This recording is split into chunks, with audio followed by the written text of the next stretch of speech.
I think we're ready. We're good? Okay.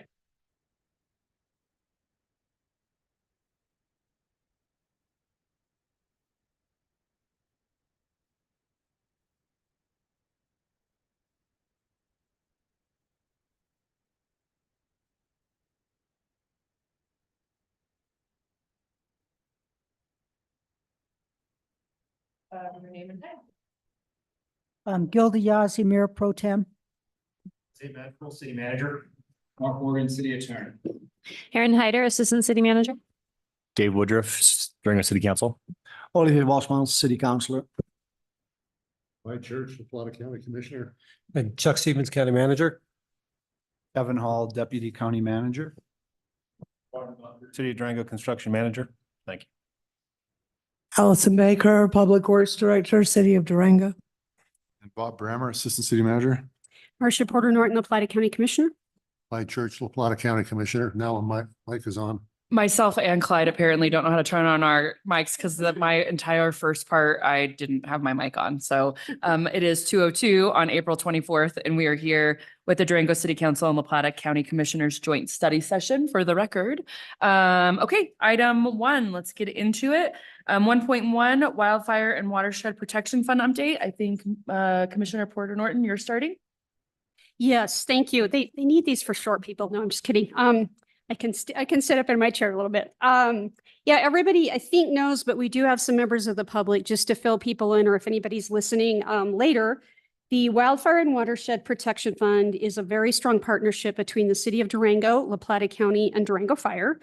And our objective is to do cross-boundary planning and work and make our community safer. So we are governing this through an IGA, and it's really unique in the state of Colorado. It's very exciting. Over $2 million has been raised to date. And the way that we started to decide where to focus, and I know that the counselors got updated at our last meeting, but again, for anybody in the audience, we decided to start primarily with the Florida River watershed. It's the city's water source and of course a very high population area for the county. And that's not the only place things are happening, but it's that context that I give this report in. One of the things we're doing, there's a group called the National Forest Foundation. They are a very effective group that builds partnerships between the Forest Service and local communities to do all kinds of things for forest health, watershed health, and in this case, wildfire mitigation and safety. They're in the process of signing a contract through the WWPF that will result in a joint public-private cross-boundary shaded fuel break on Missionary Ridge, funded in part by the WWPF and the U.S. Forest Service. That is important if you remember living here in 2002 with Missionary Ridge, where we all wondered if that fire was going to come down into the Florida River drainage and then into Durango. So that's important. And then Dave and I share a role on the committee that oversees this in advisory capacity. So we're tag teaming all our updates. Commissioner Woodruff. Yep. Thank you. Councilor Woodruff. I'm sorry. I'm sorry. I'll accept Commissioner. I mean, you want. So thank you for kind of putting this all together for us. Additionally, there's a new grant that was awarded to the WWPF. The county is acting as the fiscal agent through this grant. It's through the state of Colorado, roughly $139,000 through a fund called the FRWRM. This will mean that hiring a forester who will analyze city and county open space lands, about 4,000 acres, to develop a forest management plan, including fire mitigation, but also a comprehensive guide to the project entailing water. The city water source included, and weed and ecosystem management. This plan will help guide the city and the council in their decision-making process with the WWPF's work, and have staff relayed over the next 30 years. So it's kind of a great guiding or guiding document for us for over the next 30 years. The county is providing 25% match at the amount of $46,000 to kind of help facilitate this.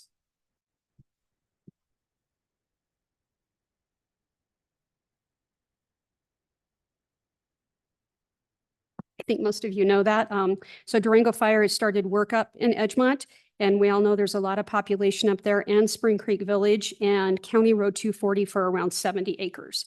And on that note, anybody listening, we are offering through a grant from the state of Colorado, cost share agreements. So homeowners can go through a process. And provided they are willing to cost share, get help with mitigation. So Additionally, the SWIFT crew will be in county starting May 13th. Their mitigation will occur on the Buck Highway or County Road 521, County Road 120, County Road 117, County Road 240, County Road 223, and in the town of Ignacio. we're also going to be doing a field trip that all the counselors will be invited on this fall. We figured that'd be a great way to just see what's happening. It's super innovative in, again, the city's water source, Florida River. And we're also, this is, I think, going to be our 4th meta meeting. And the meta concept is big. That's the word meta. And it brings together over, I think, like 50 entities and people that are doing different fire management, wildfire mitigation. And we all get together for a morning. It's organized through the WWPF. And we say, where are you working? Where should we be working? Cross-boundary planning, and just seeing what shared issues are, which we know 2 of the key issues are workforce to get the work done, and then biomass, what do you do with the fuel that is mitigated? And so those are statewide issues, but that meeting is coming up in the fall. It's a public meeting. People are happy to, people are more than welcome to sit in on it. It's pretty cool to see Forest Service, BLM, CPW, city, county, all the fire departments, emergency response, all in the same room, really looking at the same problem. So that's it. And then the committee stuff. We spoke as a committee last meeting. We had our meeting on February 21st.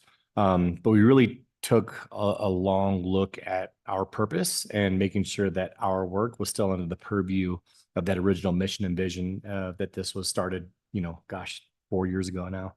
So yeah, it was really good to kind of see what we're doing and what each of us as individuals that are part of that committee are doing to help kind of facilitate this management project throughout the county.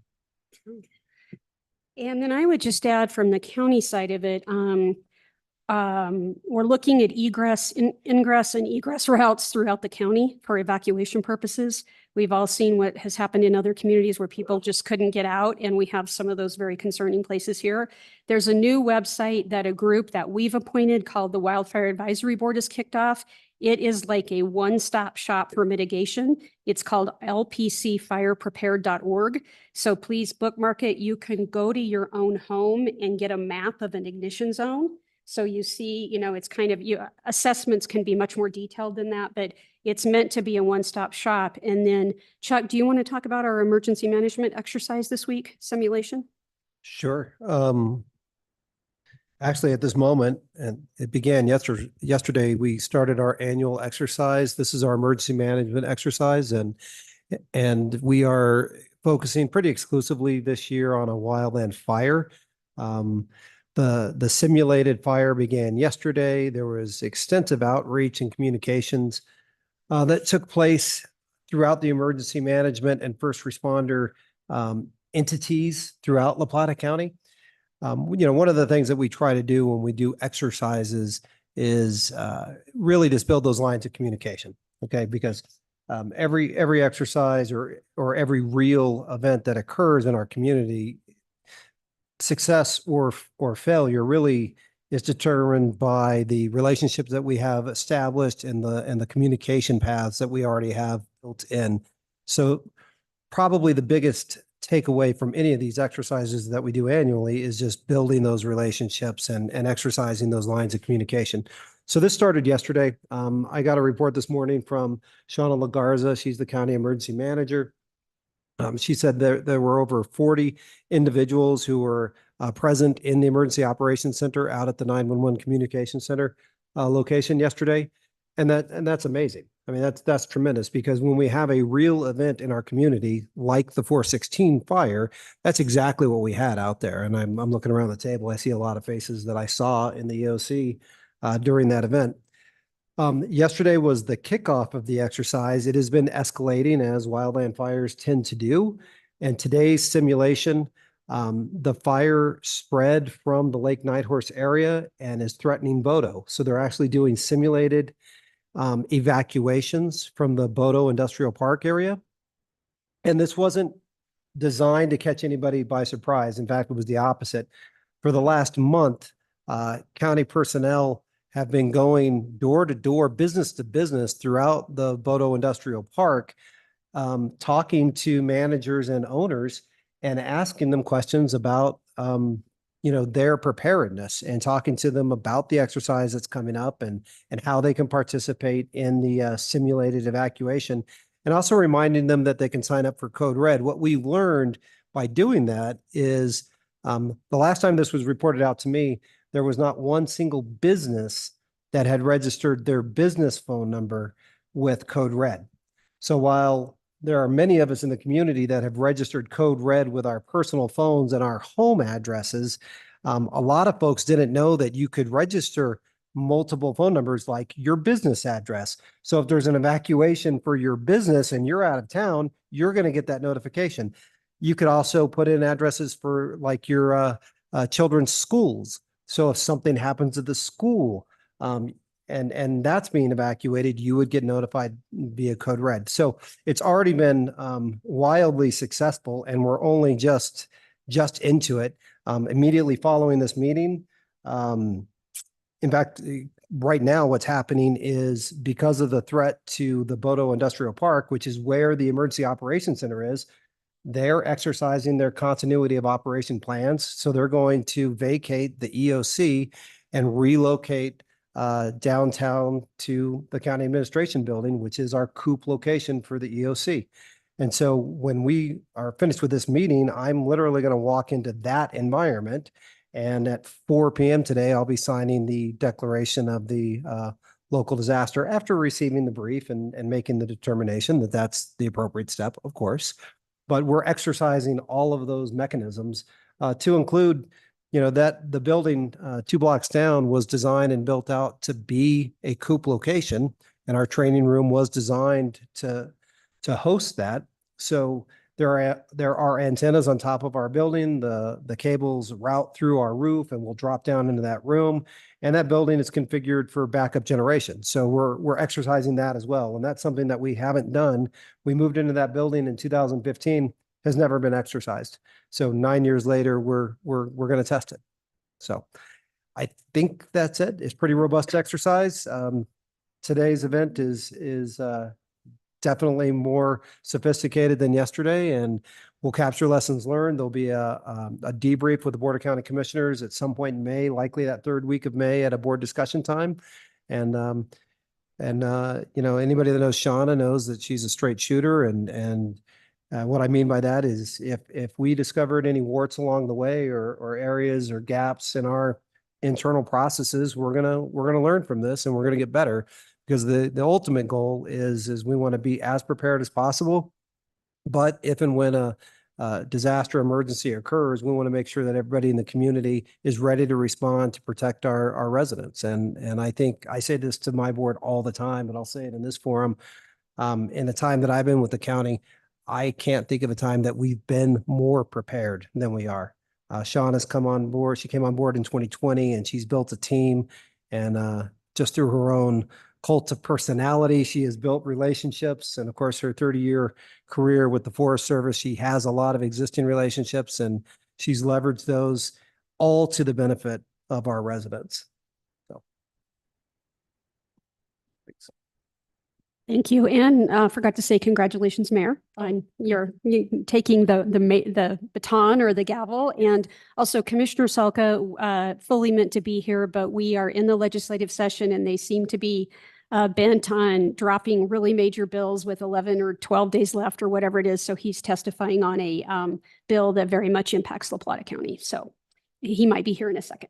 Excellent, thank you. And Melissa Youssef was trying to get on. She just had major surgery a week ago and could not get on today. So she apologizes for missing. Thank you for those updates. Great, important work with both the emergency exercise you guys are doing now and what both of you are serving on for the Wildfire and Watershed Protection Fund. Let's move on to 1.2, 32nd Street, County Road 251 update. Yes, Mayor, Council, Board of County Commissioners, I will pass on to Allison Baker to give an update on the 32nd Street project in County Road 251. It's springtime, so construction is starting on a much anticipated project. So hand it off to them to give a little bit of a status report of where we are and the next steps that'll be oncoming. Thank you, Jose, and good afternoon, council members and commissioners. Pleasure to be here with really good news. With the help of multiple parties, including the legal teams to get the IGA put together and planning with working with permits and working with Public Works. The project has actually started, so I'd like to turn this over for sort of an active project update from our project manager, Barney Bunker, who is with our our capital improvement construction management group. And he's got an update on what's occurring, what's right on the horizon, and what we're looking at as some of the adjustments we've made along the way to date. Thanks. Thank you, Allison, and good afternoon, everybody. We started work on the County Road 250, 251 project roughly, I think it was April 8th, Monday. We started removing all the asphalt in that area.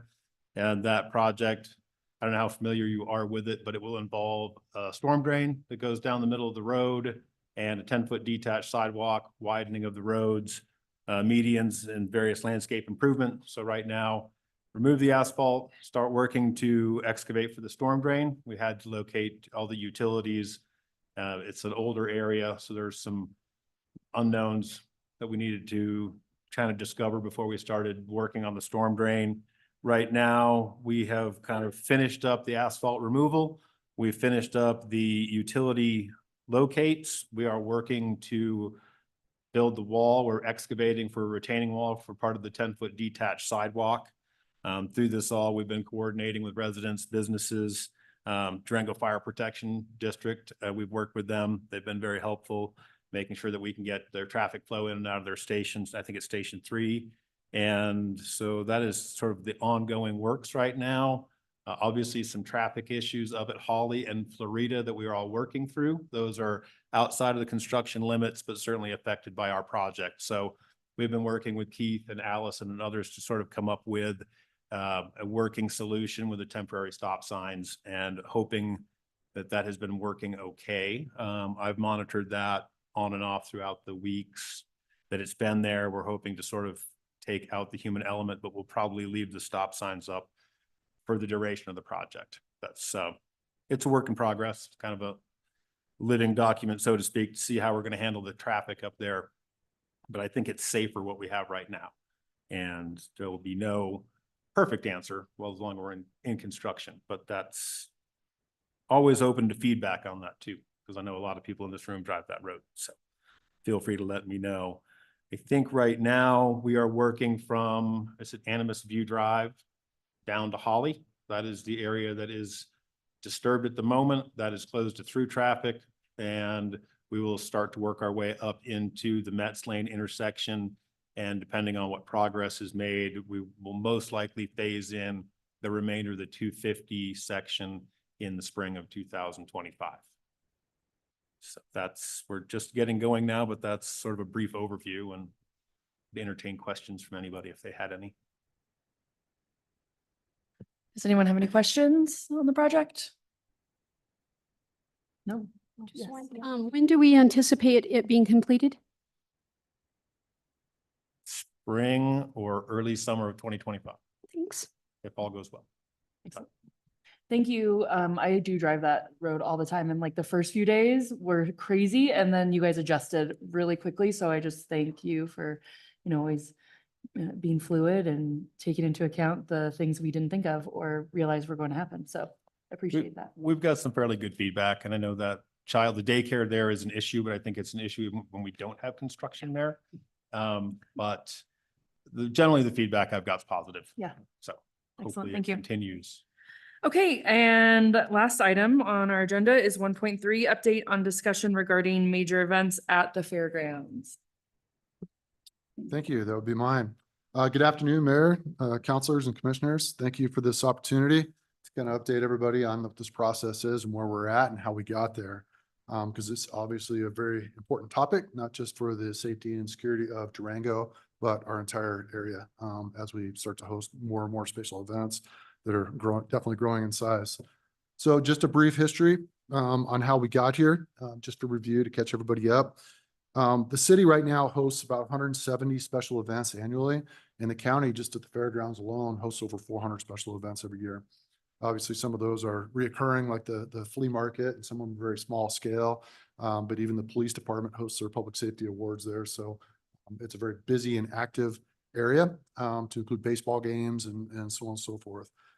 But over the last year, some of these events have continued to grow. They've continued to escalate, and they've become a little bit more concerning as we're looking forward into our future, just to make sure that we're not matching national trends that we continue to see across the country, which are very disturbing.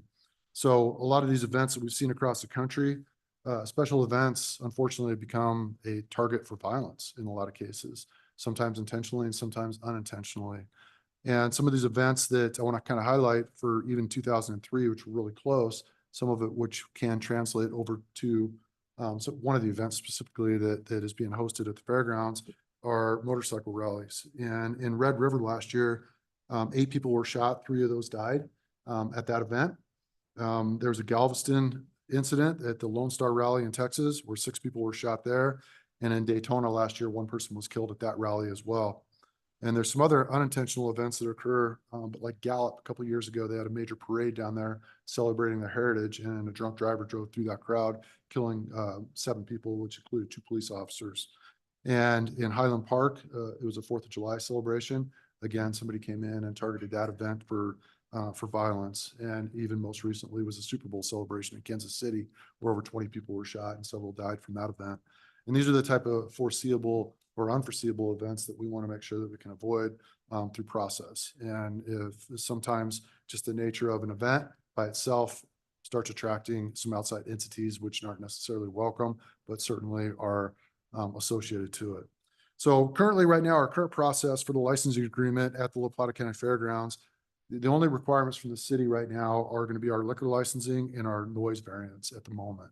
And that's what we're hoping to progress, and that's what we've been having great conversations and dialogue on, was how do we do that? As we know, some of this came from last year after the 2023 motorcycle rally that was hosted at the fairgrounds. We started getting a lot of feedback from our citizens in our community, regarding overall safety, noise, traffic impacts, and other quality of life concerns. I believe the board also received some of these complaints, as our commissions did as well.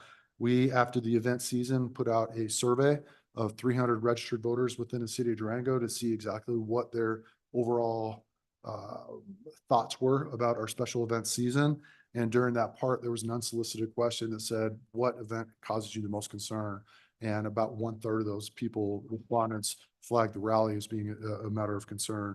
So we want to try to make sure that we do a better job for our residents and for the people who are visiting here to make sure we mitigate a lot of those impacts that are happening. And also what we're looking at is into the future with the Durango Mesa Park and the foundation. We know what their intent is of growing that to a concert venue, to hold major events up there. And we want to make sure that if we're going to be the ones that are responsible for it as the Durango Police Department and the city to host these major events within these locations, is that we have a voice in this and we have some ability to dictate some of the concerns that are up there to be able to mitigate those for the safety aspect of that. So with that, initially what we had done is we drafted some legislation in the form of an ordinance, and we presented that. And from that, we started receiving a lot of feedback from citizens and from other groups that were in the city, such as the BID and Visit Durango. Since that time, I received council direction to go out and engage with our stakeholders in regards to what this would look like and how to come up with a viable solution to be able to move forward, again, for the overall safety and health of our community. And with that, the first go with that was to talk to everybody involved. We identified a lot of process, even within a city, where we have to go to multiple departments, and it's kind of cumbersome to be able to figure out exactly what processes are going to go through. You can either go through special events up at through the Parks and Rec, through community development. There's a lot of steps that come into it. So we started looking at some process improvement on our own. And then we also looked at what trigger points are we looking at? Because with 400 events at the fairgrounds, we're not looking at coming up with sanctions to be able to say every single event has to come through a planning process at the city. We were just looking at figuring out some way to be able to identify what major events of concern and then partner with the county to figure out how do we mitigate those concerns. And so Ellen Babers and Emily Spencer have been working greatly together. They're an awesome team, and they came up with the concept of an event matrix, which would look at a multitude of factors. And it would look at certain things like, is there alcohol involved? What's the number of people that are expected to attend the event? What is the type of event that's going to be hosted there? Obviously, a Lyle Lovett concert is going to be much different than an Insane Clown Posse concert, right? So we're going to have to look at that to figure out, what type of security components come along with that. And then who owns it? Is it going to end up being a security firm, or is it going to be contracted services either to the sheriff's office or to the police department? How are we going to have medical facilities there with EMS in the fire protection district as well? So again, it depends on the level of the event itself. Because we know that if we're going to have a major event with hundreds or tens of thousands of people, as some of these events are expected to grow, and there's going to be alcohol and other escalating factors may be associated to that. There may be some elements, like I was saying, that may be associated that come in that are unwanted or are going to create, some type of disruption for these events as a whole. So an 18-year-old kid versus a trained police officer are two totally different concepts of being able to keep the peace at these events. So with that, we've come up with a review of the licensing agreement that the county currently has, and we feel under section 20, which is basically the security component and the traffic control section of that we felt that was going to be the most appropriate. Under that section currently as is, the county can, upon review of a security plan or a traffic control plan, deny or ask to modify what those plans may be. We're asking, and we drafted up and provided to Kevin for review with his team, what that would look like is regarding that is adding the Durango Police Department and the city to that so that we can have a voice into that planning process. And then with that, we believe that, it would be good for us to be able to take ownership of it, especially if we're going to continue to be jurisdictionally responsible for that. We want to make sure that we have, a full seat at the table in order to make sure that we can make sure these are good things. So again, the reason behind this is it would be irresponsible of us to not try to mitigate risk, enhance safety, minimize quality of life impacts, and increase the overall experience for all those that are involved in both the process and also in participation of these major events that are occurring within the city limits at the fairgrounds. Okay, anyone else have anything to add or questions? Mayor, if it's okay, Yeah. I'll just add that I appreciate the cooperation with the city. When Jose and Bob and I met on this was absolutely, it was just a very welcome conversation, and I'm glad that our staffs were able to get together and work on this and just find a solution that's beneficial to not only both the organizations, but to our community at large. So thanks. I think as we continue to grow and our events grow and we have more events, it's super important that we work collaboratively. And I think, for years they've been small and we've been able to just sort of cover and be fine. And now that we clearly see not only national trends that are kind of scary, but our events are growing and our community is growing, I think it's important. And I, love the collaboration and cooperation. And so if there's anything you need from us, I guess, moving forward, let us know. All right. Well, unless anyone has anything else, that brings us to item 2, adjournment. So, all those in favor of adjourning? Hi. Okay, great. Perfect. Meeting adjourned.